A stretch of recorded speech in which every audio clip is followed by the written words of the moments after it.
Olha o que diz o texto. Acharam, não? 1 Reis 19, 6 até o 8.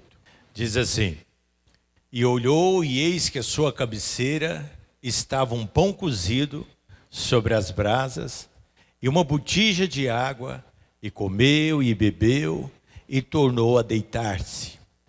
E o anjo do Senhor tornou a segunda vez e tocou e disse: Levanta-te, come, porque te será muito longo o caminho.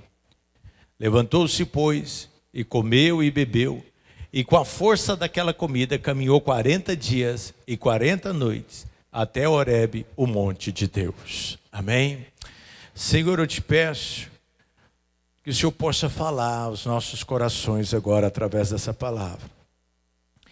Em nome de Jesus, eu declaro, meu Pai, que da mesma forma como Elias precisou de um renovo do Senhor para cumprir a meta, para cumprir o alvo maior da sua vida, nós também precisamos do Senhor nas nossas vidas. Muitas vezes vamos ser sabotados por um sentimento, meu Deus, até maligno, um pensamento dizendo: deixa disso, não é com você, não precisa ser assim. É uma voz de fracasso dentro do nosso coração, que muitas vezes nos tenta limitar, dizer que talvez não somos capazes. Mas, meu Deus e meu Pai, eu te peço que algo sobrenatural aconteça.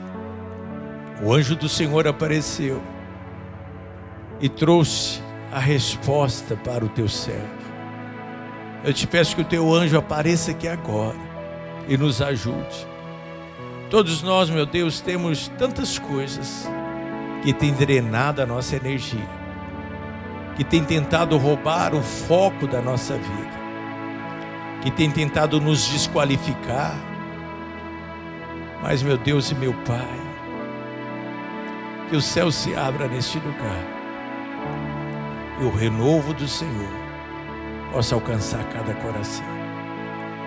Em nome de Jesus eu te peço, Deus, visita agora o teu povo, em nome de Jesus. Amém. Querido, pode se sentar no seu lugar. A palavra de Deus diz que Elias foi levantado como um profeta para trazer o povo de volta para o caminho do Senhor. E quando a gente fala de volta, é porque a nação de Israel já era uma nação que nasceu no coração de Deus. Enquanto eu e você tivemos que entrar na escola pública, na escola particular, e as matérias que nós aprendemos no dia a dia são matérias de história, geografia, química, física.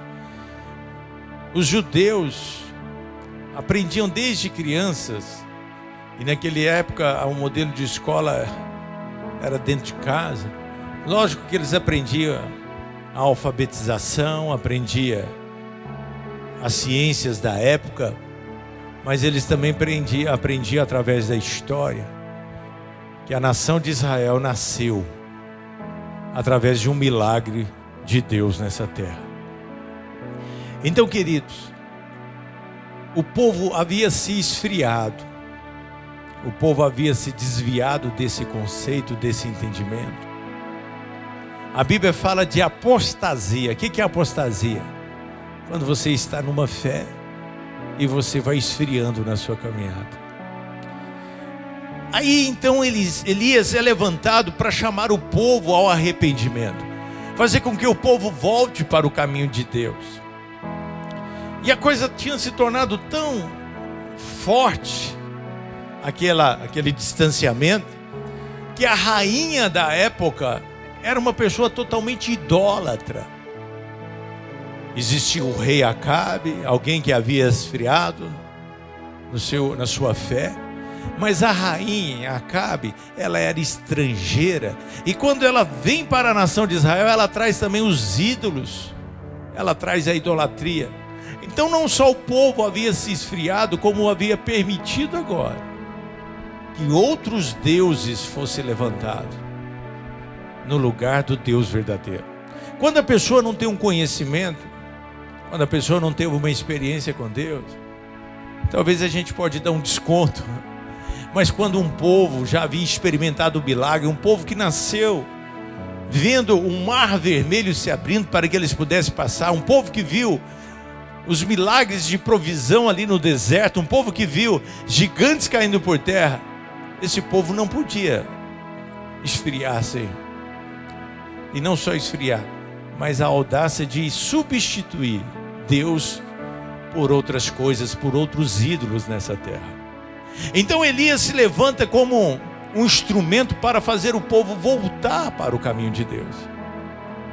E foi marcado então um duelo. Por quê? Porque Elias, ele se levanta e ele vai até o rei e ele diz assim: porque vocês estão adorando outro Deus, e vocês acreditam que esse Deus, chamado Baal, é o responsável pelas colheitas, pelas chuvas, pelas plantações. Vocês estão adorando a Baal, achando que ele é que tem dado a vitória, a prosperidade, a vida para vocês. E assim era. Baal era considerado o deus da fertilidade. Para um país agrícola, nós estamos vendo aí nos dias de hoje o agronegócio, os países dependentes do fertilizante da Rússia, e por causa disso estão até fazendo vista grossa. Hoje houve um pedido assim de meia culpa, né, dos Estados Unidos, dizendo que o Brasil adotou a postura certa de ter ficado neutro. Por quê? Porque o Brasil, ele exporta muita comida, soja, grãos, carne bovina, suína, frango.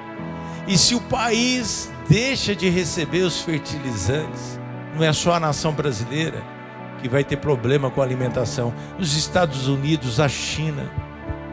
Então eles entendem que a economia, o salário, a inflação, está tudo dependendo aí do agronegócio brasileiro. Agora imagina isso numa época em que não existia outras fontes de riqueza, era exclusivamente com a plantação, com a semente que era jogada na terra, e eles dependiam daquilo para alimentar. Então eles colocavam Baal como Deus que mandava chuva, como Deus que fazia a semente germinar, e faziam adorações. E a Bíblia diz que Elias levanta e diz assim: não vai chover em Israel até que eu volte a orar novamente, para que vocês entendam quem é o Deus verdadeiro. E por 3 anos e meio não chove em Israel. A coisa fica complicada, começa agora a haver prejuízos, não tinha comida, o povo começa a passar fome. Então Elias volta de novo diante do rei Acabe, e ele então propõe duelo. Então vamos resolver essa questão, não é justo o povo sofrer. Vamos fazer então um grande momento lá no Monte Carmelo, e nós vamos levantar 2 altares. E nesse altar nós vamos fazer 2 sacrifícios. Um a Baal e a Sera, que eram os deuses da época, e o outro ao Deus verdadeiro. E o Deus que responder com fogo dos céus, esse será consagrado, declarado o Deus verdadeiro, e todos vão voltar à adoração. De onde vier a resposta, esse desafio era o objetivo de fazer com que o povo pudesse decidir. Naquele dia uma frase famosa foi colocada, dizendo: hoje é dia de escolha, hoje é dia de decisão. É a decisão que nós temos que tomar. Mas eu quero que você entenda que um dia nós falamos aqui neste lugar, a palavra Carmelo significa frutificação. É uma batalha para frutificação.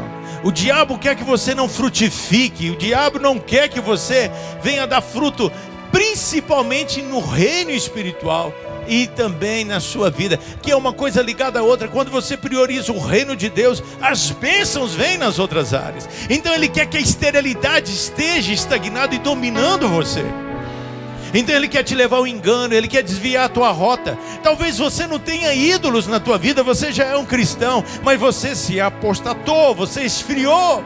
Você não é mais aquela máquina de trabalhar, aquela que serve ao Senhor. Talvez você também elegeu outros ídolos para tomar conta do teu coração. Talvez você não tenha tempo de fazer essas coisas porque outras coisas estão te dominando.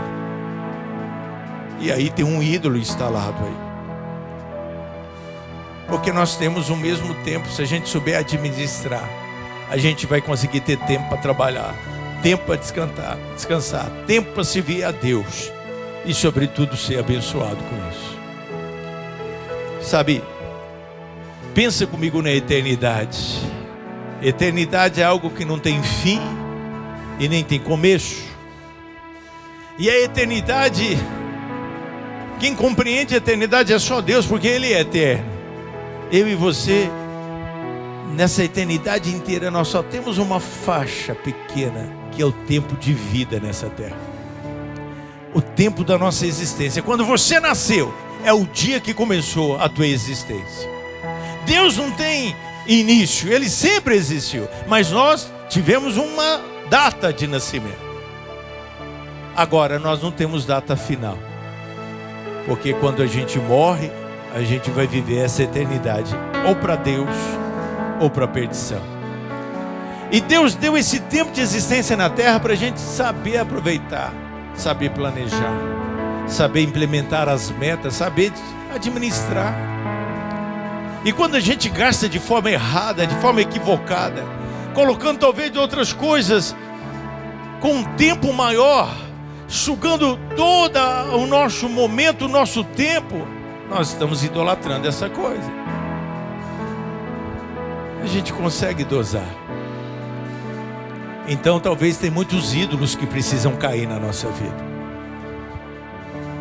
Carmelo é lugar da frutificação, é uma batalha para que você seja frutífero.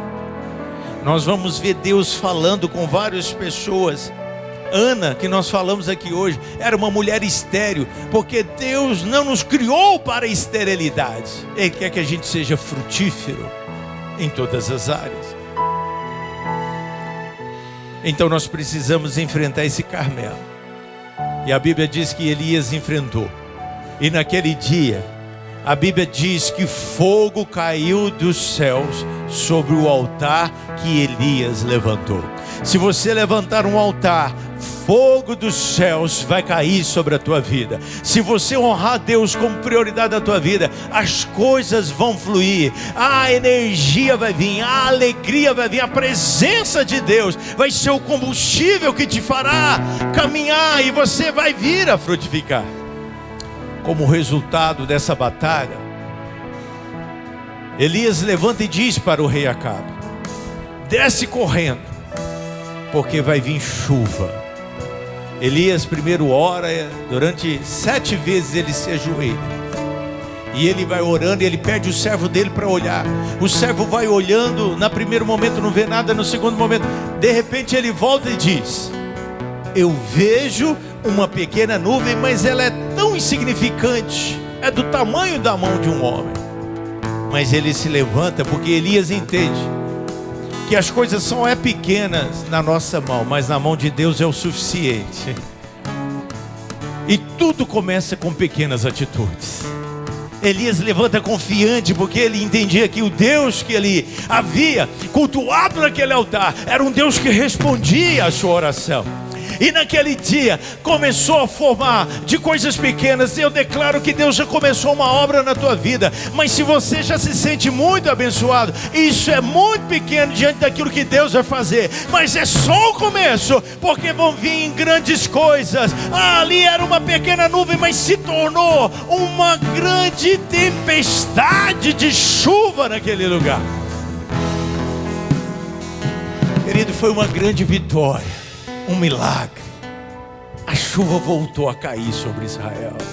Naquele dia eles declararam: só o Senhor é Deus, e só Deus é o Senhor.